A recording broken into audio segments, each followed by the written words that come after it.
Más textos disponibles en El cadáver del príncipe. El príncipe se moría poco a poco en su aldea natal. Era joven, y se habían ya cansado sus entrañas, su sangre, toda su vida. Acudieron sabios de muchas tierras, le escudriñaban todo su cuerpo, y el príncipe se pasaba desnudo los días bajo los anteojos de nieve y los dedos flacos de los médicos. Cortesanos y labradores se juntaban en los portales de la casa aldeana del señor. Como no habían contemplado a su holgura la gloria del príncipe, les embriagaba la fuerte emoción de saber y decirse las intimidades de la augusta naturaleza. Esperaban la salida de los sabios para oírles. Oían y palpaban la enfermedad del señor.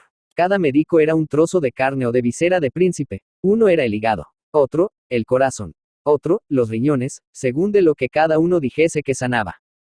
Las gentes iban en busca de sus familias y amistades, y parecían llevar en sus manos un vaso precioso con la desnudez corporal y la desnudez de los dolores del ungido. Y los enfermos se consolaban de su mal, y los sanos se complacían más en su salud. Pero como los médicos eran de tan grande saber, prolongaban la agonía del príncipe. Estaban preparados los lutos y ceremonias. Se habían ya repetido con melancólica reverencia. Vienen los días tristes de la orfandad del reino, y sonreían al heredero.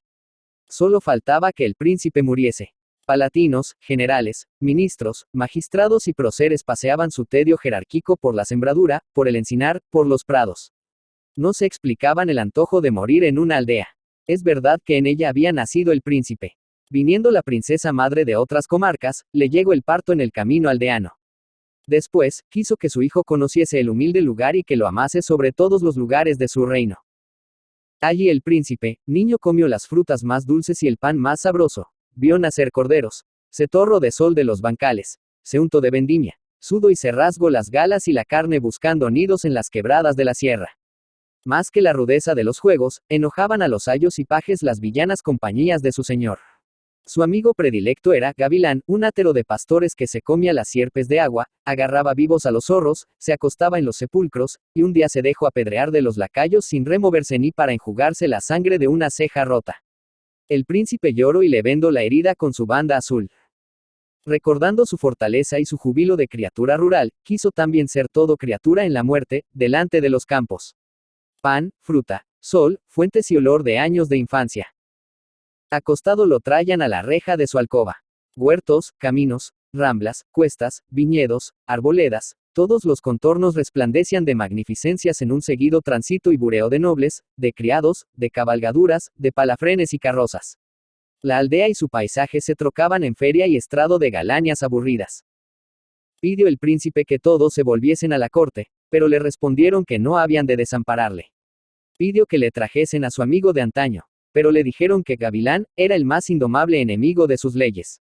Gavilán vivía en lo fragoso de los montes, perseguido por los justicias. Se aparecía en los caminos y ciudades robando a los viajeros poderosos y traspasando a sus delatores con un cuchillo que le colgaba siempre desnudo de su ceñidor de piel. El príncipe revolvióse hacia el muro de su aposento, y en la blancura de la cal veía sus recuerdos, y mirándolos murió. Trastornóse la aldea como si no se hubiese esperado su muerte. La cara y la voz de los hombres tienen un segundo corazón inagotable. Había en la aldea una sala para la junta de los ancianos. Toda la colgaron de paños de luto, ardían candelabros y hacheros, daban olor las flores y los follajes cordados de los jardines del rey. Aquí trasladaron el cadáver del príncipe, y en caballos veloces, vinieron los médicos que adoban a los difuntos. Comenzó el embalsamamiento. En el cuello hinchado y en las ingles del príncipe se abrían las heladas heridas de los aromas, y sus ojos inmóviles semejaban mirar los vellones de hilas de sangre pálida que iban chafando las abarcas de los aldeanos. Solo quedaban ellos y los médicos, pero tuvieron que salirse para dar de beber a sus mulas y ganados. Era ya muy tarde. La plaza y las esquinas y tapias de las callejas parecían modeladas por un niño en cera luminosa de luna. Los señores de la corte, los guardias, los criados, los familiares del príncipe, todos dormían. Le habían visto mucho tiempo enfermo, y mucho tiempo desnudo y muerto bajo la faena de los embalsamadores. Los embalsamadores también se acostaron en una posada, después de cenar. Todos estaban rendidos como si hubiesen pasado el trance de la agonía, y, además, necesitaban reposo porque, al venir la mañana, habían de volver a la corte el cuerpo del príncipe en procesión de dolor y fausto.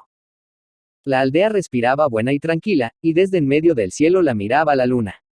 Entonces se levantó en el valle un hombre que hacía crujir el silencio como un jaral, sus ojos y sus dientes brillaban como el cuchillo de su ceñidor. Los campos parecían tenderse dóciles y medrosos para que el hombre los joyase sin hacerles mal. Vio la aldea llena de luna y de sueño como la granja de Getsemaní. Bajo la luna de Getsemaní se durmieron los discípulos y amigos de Cristo, a pesar de que Cristo aún vivía y les tenía prometido el reino de su Padre. La sombra del hombre se iba tendiendo por todos los vallados y portales. De las casas aldeanas desbordaba el perfume de las riquezas de patricios, de sus vinos, de sus lámparas, de sus vestiduras y de sus mujeres. Nada codició el hombre gozándose de sentirse solo entre sus enemigos dormidos. Los mastines y lebreles de las jaurías ilustres arrufaban espantados de aquella fantasma de luna.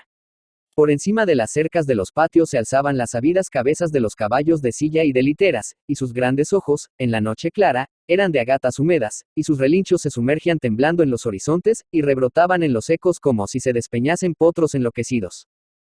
El hombre atravesó la plaza, se asomó al portal iluminado. Ardían los blandones con una llama inquieta, y toda la claridad caía en las flores y en el oro del féretro. Los paños de los muros ahogaban el recinto y daban su silencio angosto bajo el silencio espléndido de la noche lunar. Y el hombre fue acercándose al príncipe muerto. Estaba casi desnudo. No pudieron vestirle los embalsamadores por la hinchazón del vientre. Para cerrarle el cuello de tisú de la primera túnica le apretaron la garganta como si estrangulasen a un reo, y el brocado le iba hendiendo la carne livida. Lo dejaron en la preciosa urna, y encima le tendieron todas sus galas. El hombre lloró de ternura y de compasión. Lo imaginaba perpetuamente ahorcado dentro de su lecho de oro, y con el puñal que rajaba a las fieras y a sus enemigos, cortó el collarín de la túnica, y el cráneo del príncipe se ladeó dulcemente. El hombre sentóse en la sombra del muerto y le hizo compañía. Fuera se iba devanando la noche. Se removieron los guardias, sonaron sus armas en las losas. Algunos salieron y llamaron en el parador pidiendo que les diesen de beber. Volvieron al pórtico de la capilla. Uno se asomó, estuvo mirando los hacheros y al hombre que velaba quietamente en la sombra. No le conocía. Bien podía ser un labriego devoto y afligido. Se apartó con sus camaradas, y sintióse recrujir su cuerpo en la estera. Volvió a helarse todo de silencio. El hombre contempló los valles tiernos, nupciales, al amor de unas montañas de alabastro. Solo velaba su pena. De súbito se erizó, escuchando como en una de sus heladas de salteador, y arrancó al cadáver de los ropajes y del arca de oro, pasó entre los guardias tendidos, y huyó a la soledad.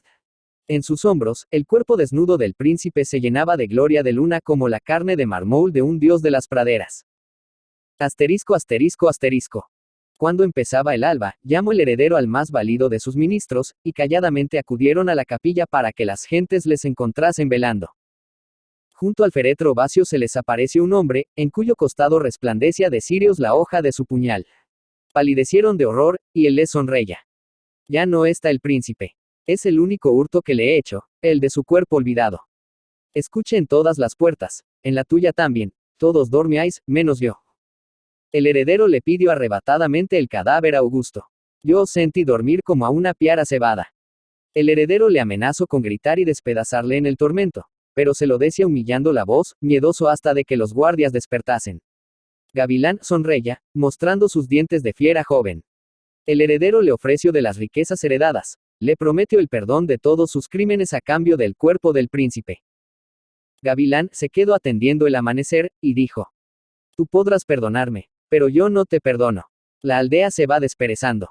Ya se visten de luto los vasallos afligidos. Oigo que vienen más caballeros a presenciar las exequias del príncipe que yo he enterrado bajo la hierba más tierna y olorosa de su reino. Pude escapar, y preferí mi perdición para gozarme en vuestra afrenta. Entonces el heredero fijó una mirada de crueldad en su ministro, y se apoderaron del cuchillo del hombre y se lo hundieron en la espalda. Rápidamente volcaron el cadáver en la urna de oro, lo cubrieron con la túnica y el manto del desaparecido, y los brocados se embebían de sangre en un oleaje de purpuras nuevas. Recudió la gente. Llameaba la mañana de armaduras, de libreas, de estandartes, de arreos enjollados. La caja de oro, cerrada y sellada, ensangrentó el tapiz de la carroza fúnebre. Y muchos lloraban, y otros se pasmaban de que ni con aromas finísimos se hubiese contenido la podredumbre del príncipe.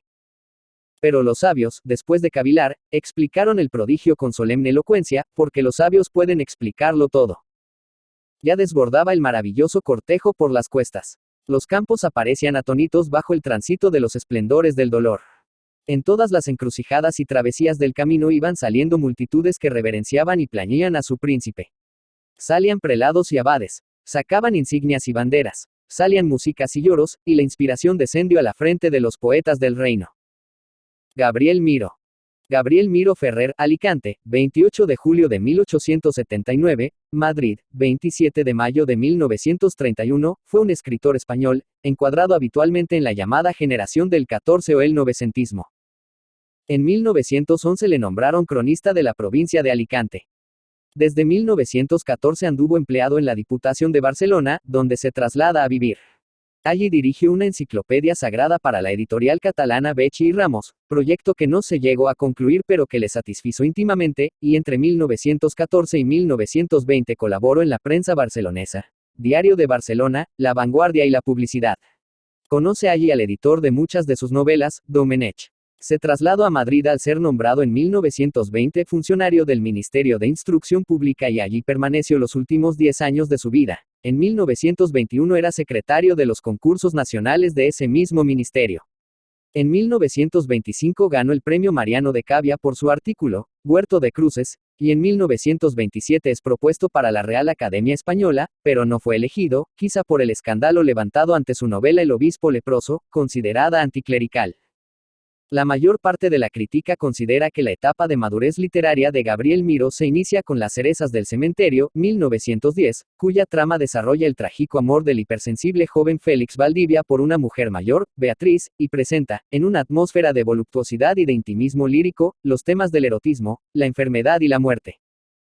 En 1915 publicó El abuelo del rey, novela en la que se relata la historia de 3 generaciones en un pueblecito levantino, para presentar, no sin ironía, la pugna entre tradición y progreso y la presión del entorno. Pero, ante todo, nos encontramos con una meditación sobre el tiempo.